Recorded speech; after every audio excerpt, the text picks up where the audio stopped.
বলুন বাবা। রাম, তোমার এই মা সৎ মা আমার কাছে দুটি বর চেয়েছে জানো। আমি সেই বর দিয়েছি। কি বর জানো? আগামীকাল হবে রাজ্যাভিষেক, তবে তোমার নয় রাম, তোমার ওই মেজ ভাই ওই ভরতে। আর আজ ভোর রাত্রে তোমায় 14টা বছরের জন্য বনবাসে যেতে হবে। বলো রাম, তুমি যাবে? বলো, তুমি যাবে?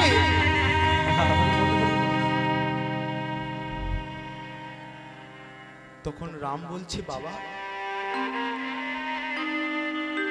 এই সুন্দর দেহটা কার জন্য তৈরি হয়েছে? তোমার জন্য।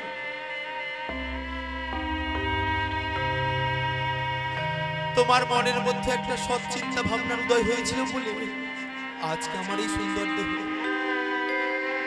তুমি যদি বলো এই দেহটা সিংহাসনে বসবে, এই দেহটা সিংহাসনেই বসবে। আর তুমি যদি বলো এই দেহটা বনবাসে যাবে, এই দেহটা বনবাসেই যাবে।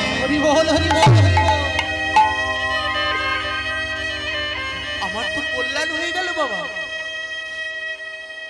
ছোট ভাইকে রাজ্য প্রধান, মায়ের ইচ্ছা পালন, মায়ের ইচ্ছা পূরণ, পিতার সত্য পালন, আর জঙ্গলে গিয়ে ঋষিমুনির চরণ সেবা করা।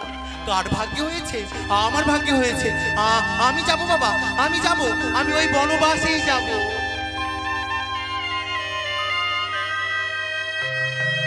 কোথায় ছিল সীতা? শুনতে পেয়েছি স্বামী যাবে বনে। স্বামী, স্বামীর চরণ দুটি জড়িয়ে ধরেছে। ওগো স্বামী, তুমি যদি বনে যাও, এই সোনার পালঙ্কে থেকে আমি কি করব? আমিও তোমার সাথে বনে যাব। তুমি কৃপা করে আমায় নিয়ে চলো। কোথায় ছিল লক্ষণ? শুনতে পেয়েছে দাদা যাবে বনে। দাদা, তুমি যদি বনবাসে যাও, এই শ্মশান পুরীতে আমি থেকে কি করব? আমিও তোমার সাথে বনে যাব। দাদা, তুমি আমাকে কৃপা করে নিয়ে চলো।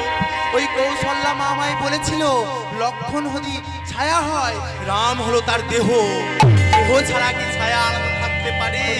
দাদা, তুমি আমাকে তোমার সাথে কৃপা করে নিয়ে চলো।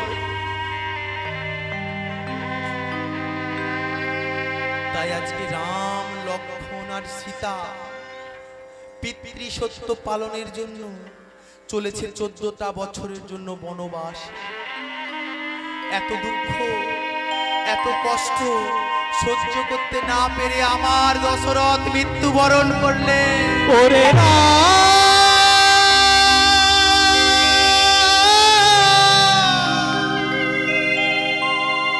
ওরে রাম রে,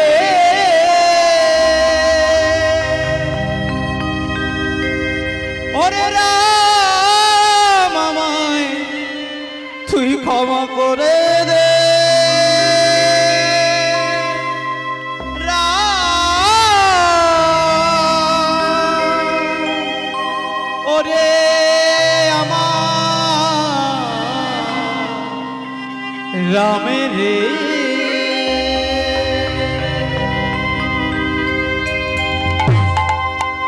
এমন তার ভাগ্য, 4টি পুত্র সন্তান থাকা সত্ত্বেও মৃত্যুর সময় এক ফোঁটা জল পেল না ওই দশরথ। সেই সময় ভরত বাড়িতে ছিল না। ভরত ছিল তার মামার বাড়ি কেকয় রাজ্যে। ফিরে এসে দেখছে তার সোনার অযোধ্যা নগরী যেন আজ শ্মশানে পরিণত হয়েছে। কে করেছে এমন কাজ? কে করেছে? বলো, বলো, আমার এই সোনার অযোধ্যা নগরী শ্মশানে পরিণত কে করলো? আমার এই ধনুর্বাণ নিয়ে তাকে আমি হত্যা করব।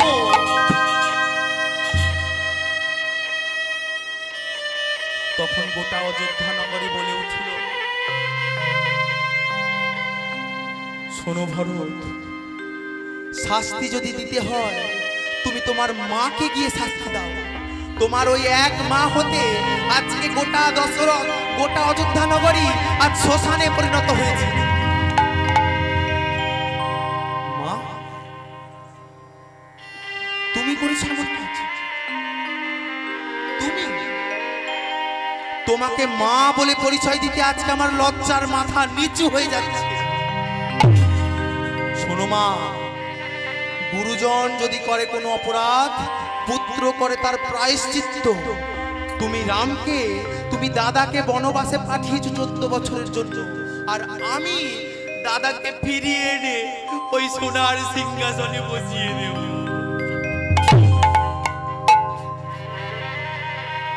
তাই আজকে ভরত চলেছে ত্রিকুট পর্বতে,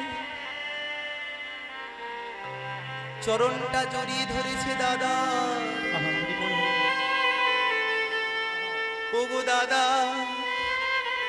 তুমি ভাবলে কেমন করে যে তোমাকে আমি সিংহাসন থেকে নামিয়ে ওই সোনার সিংহাসনে অধিকার করে আমি বসবো? এ কথা শুনে যেন আমার আগে মৃত্যু হয়।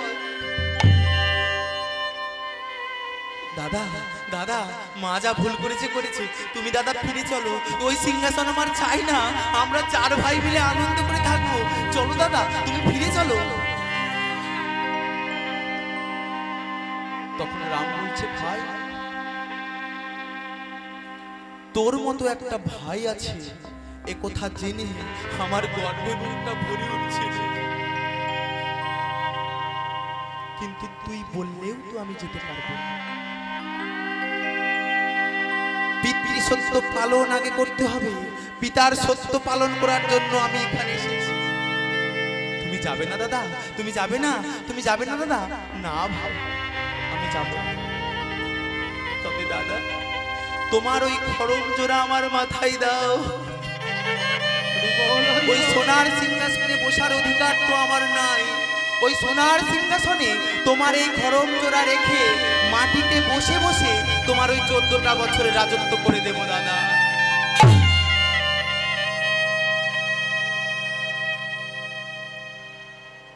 তাই ভরত তুলে নিয়েছে রামের খড়ম আর চলল রাজ্যে ফিরে। তোমরা জানো কিনা জানি না, রাম বনবাসে থেকে যত না কষ্ট পেয়েছে, ওই ভরত নিজের বাড়িতে থেকে তার 100 গুণ বেশি কষ্ট পেয়েছে। যখন 14টা বছর হয়ে গেল, রাম ঘরে ফিরে এসেছে। রাম ঘরে ফিরে এসে যে যা চাইছে তাকে তাই দান করছে। দূরে দাঁড়িয়ে ছিল ভরত। ভরতের কাছে রাম করজোড়ে বলছে, ভাই, কেউ জানুক বা না জানুক আমি তো জানি, ওই 14টা বছর বনবাসে থেকে আমি যত না কষ্ট পেয়েছি, তুই আমার 100 গুণ বেশি কষ্ট পেয়েছিস। বল ভাই, তোর কি চাই? তোর কি চাই বল?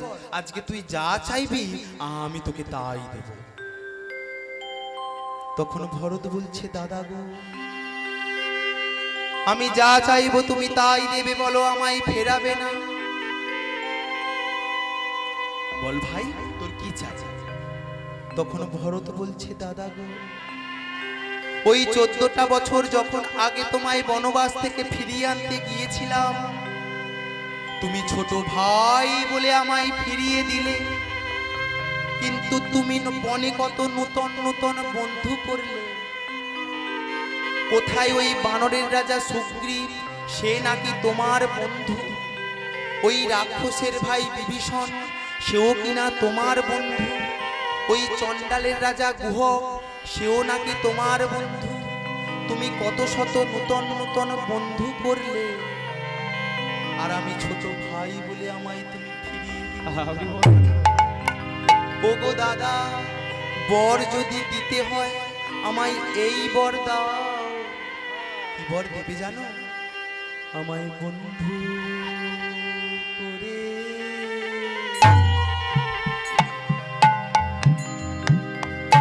জনম দিও। নিতাই গৌর হরি। আমায় বন্ধু করে আমায় জনম দিও।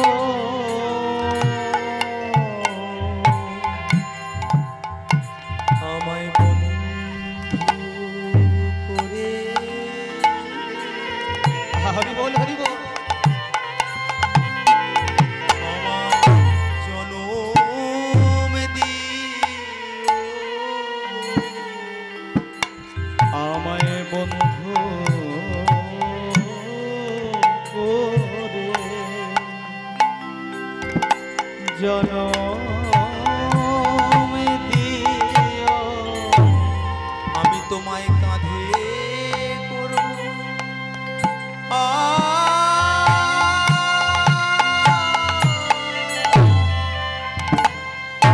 তোমার কাঁধে। হরি বল হরি বল হরি বল। আমার বন্ধু করে জনম দিও। নিতাই আমি গৌরী। তোমার কাঁধে চলে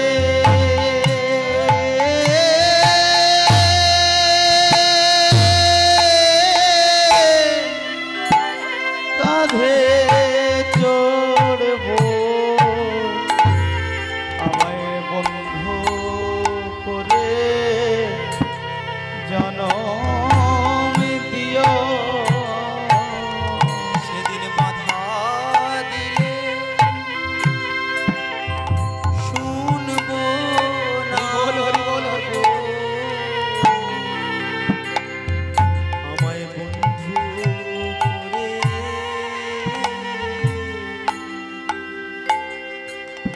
জনম দিও। সেদিনে বাধা দিলে দাদা গো,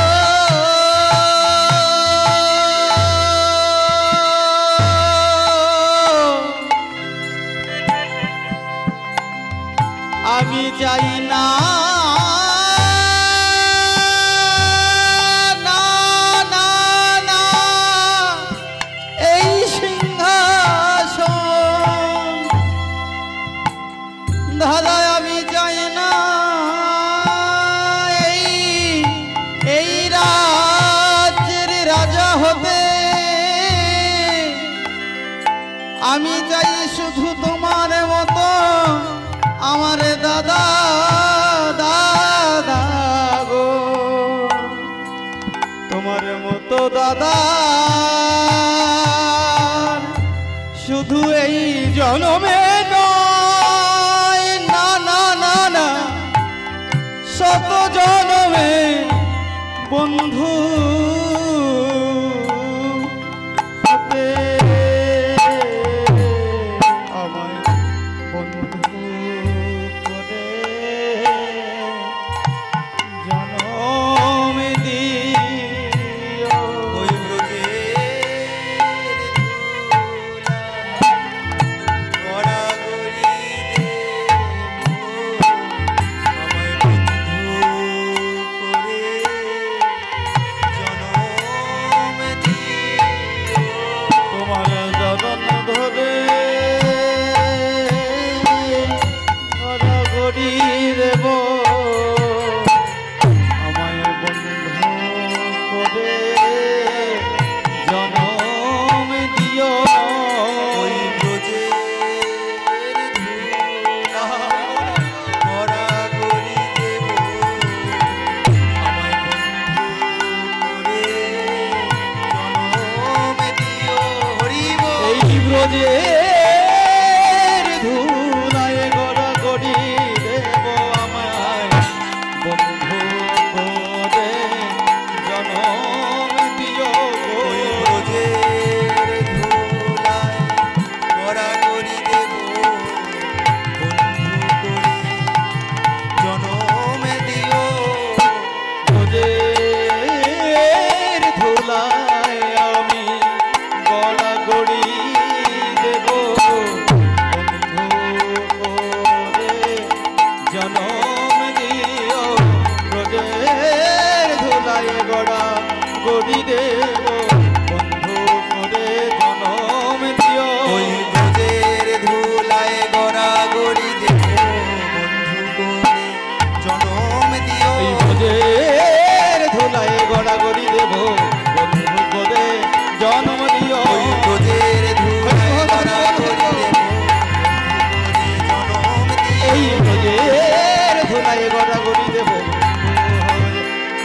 ওই ব্রজের ধুলায় গড়াগড়ি দেব বন্ধু হয়ে তাই গৌর হরি। ধুলায় গড়ি দেব বন্ধু হয়ে যাও, চরণ ধরে থাকিব বন্ধু হয়ে যাও, চরণ ধরে থাকিব বন্ধু হয়ে যাও, চরণ ধরে থাকিব বন্ধু হয়ে আমায় বন্ধু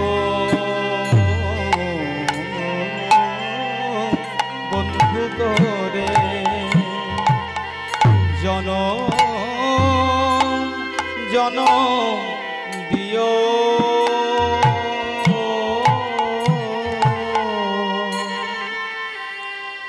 এই কথা যেই বলেছে রাম বলছে, ভাই আমার বন্ধু হয়ে জন্ম নিলে তুই যদি খুশি হোস, এই জন্ম তো হবে না,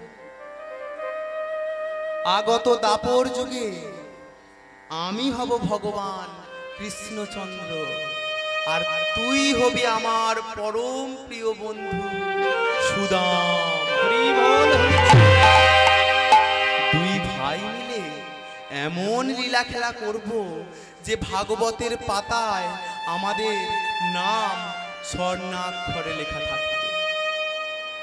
হরি বল মায়েরা, এই হলো রাম, এই হলো রামায়ণ। রামায়ণের এক প্রসঙ্গ শুনে সবার চোখে জল এসে গেল। রামায়ণের পুরো প্রসঙ্গ শুনলে কি করবে? আমাদের বড় ভাগ্য যে আমরা ভারতবাসী, যে ভারতবর্ষের মাটিতে সৃষ্টি হয়েছে দুটি মহাকাব্য। জেনে রাখো, বিশ্বে মোট 4টি মহাকাব্য রয়েছে। একটা হলো ইলিয়াড আর ওডিসি, গ্রিস দেশের লেখা, আর রামায়ণ মহাভারত আমাদের এই ভারতবর্ষের লেখা। যারা ভারতবাসী হিসাবে নিজেকে গর্ববোধ করে না, অন্য ধর্মে স্থানান্তরিত হবে বলে ছুটে চলেছে, নিজের ধর্মে বসবাস করে, তাদের মতো দুশ্চরিত্র মানুষ এই ভারতবর্ষে না আর জন্মগ্রহণ করে। বল হরি বল। আমরা যে হিন্দু সনাতন ধর্ম মানুষ, সেটাই আমরা ভুলে যাই, অন্য ধর্মে লাফালাফি করি। ওই দেবতা ওখানে বলেছে, ওই দেবতা ওখানেই বলেছে, এই করে বেড়ায়। সেই দুশ্চরিত্র মানুষদের যেন ভারতবর্ষে জন্মগ্রহণ না হয়। চলুন আজকে আমরা শ্রীরামচন্দ্রের জয়ধ্বনি দিতে দিতে, শ্রীরামচন্দ্রের পদধূলি মাথায় নিয়ে আজকে আমরা যাব দাপর যুগে, ত্রেতা যুগ শেষ করে ওই দাপর যুগে মূল লীলা আস্বাদন করার জন্য। সবাই মিলে একসাথে পড়ে যাবে। শ্রীরামচন্দ্র কৃপালু ভজন করুণ ভব ভয়দার। শ্রীরামচন্দ্র কি আলো ভজন মন ভব ভয়দার। কি গাইবো না বাদ দেবো? গাইবো রামচন্দ্রের ভজন। যারা যারা আমার রামকে ভালোবাসো সবাই মিলে একসাথে। শ্রীরামচন্দ্র কৃপালু ভজন করুণ ভব ভয়দার। শ্রীরামচন্দ্র কি পালু ভগবান করুণ ভব ভয়দার। শ্রীরাম শ্রীরাম শ্রীরাম শ্রীরাম শ্রীরাম শ্রীরাম শ্রীরাম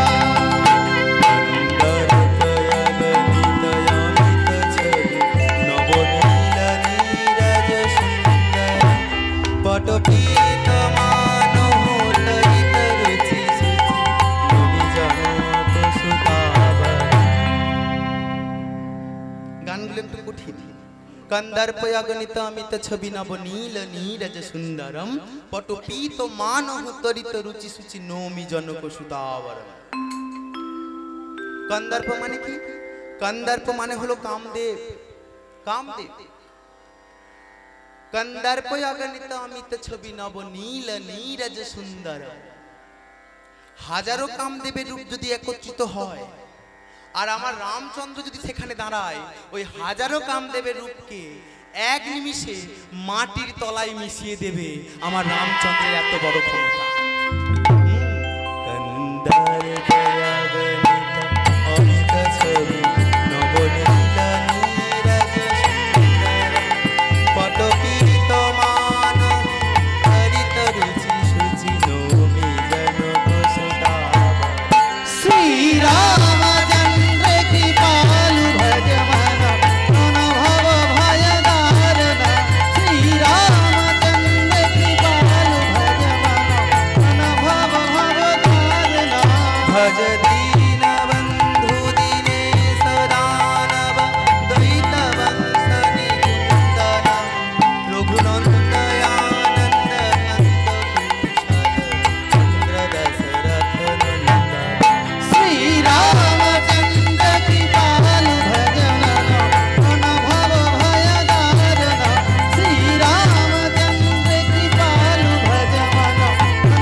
রামকে যদি জানতে হয়, রামকে যদি চিনতে হয়, 3টি রামায়ণ পড়তে হবে মায়েরা।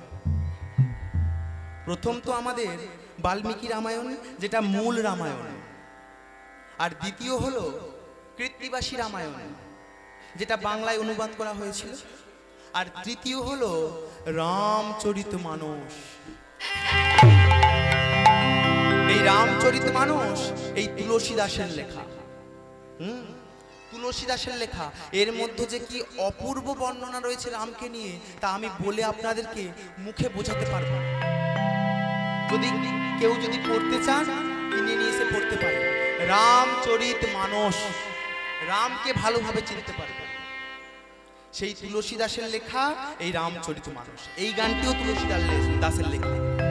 ইতি বাদতি তুলসীদাস শঙ্কর শেষ মুনি মনোরঞ্জন মম হৃদয় মঞ্জনি বাসতি শ্রীরামচন্দ্র কৃপালু ভজমন হরণ ভব ভয় দারণ শ্রীরামচন্দ্র কৃপালু ভজমন হরণ ভব ভয় দারণ শ্রীরাম শ্রীরাম শ্রীরাম শ্রীরাম শ্রীরাম শ্রীরাম শ্রীরাম শ্রীরাম শ্রীরামচন্দ্র কৃপালু ভজমন হরণ ভব ভয় দারুণ শ্রীরামচন্দ্র কৃপালু ভজমন হরণ ভব ভয় দারণ। সবাই বলো মর্যাদা পুরুষোত্তম পতি ভগবান শ্রী রামচন্দ্র কি, দশরথ নন্দন সিয়াপতি শ্রী রঘুনন্দন শ্রী রামচন্দ্র কি, রঘুকুল রীত সদাচারী শ্রী রামচন্দ্র কি।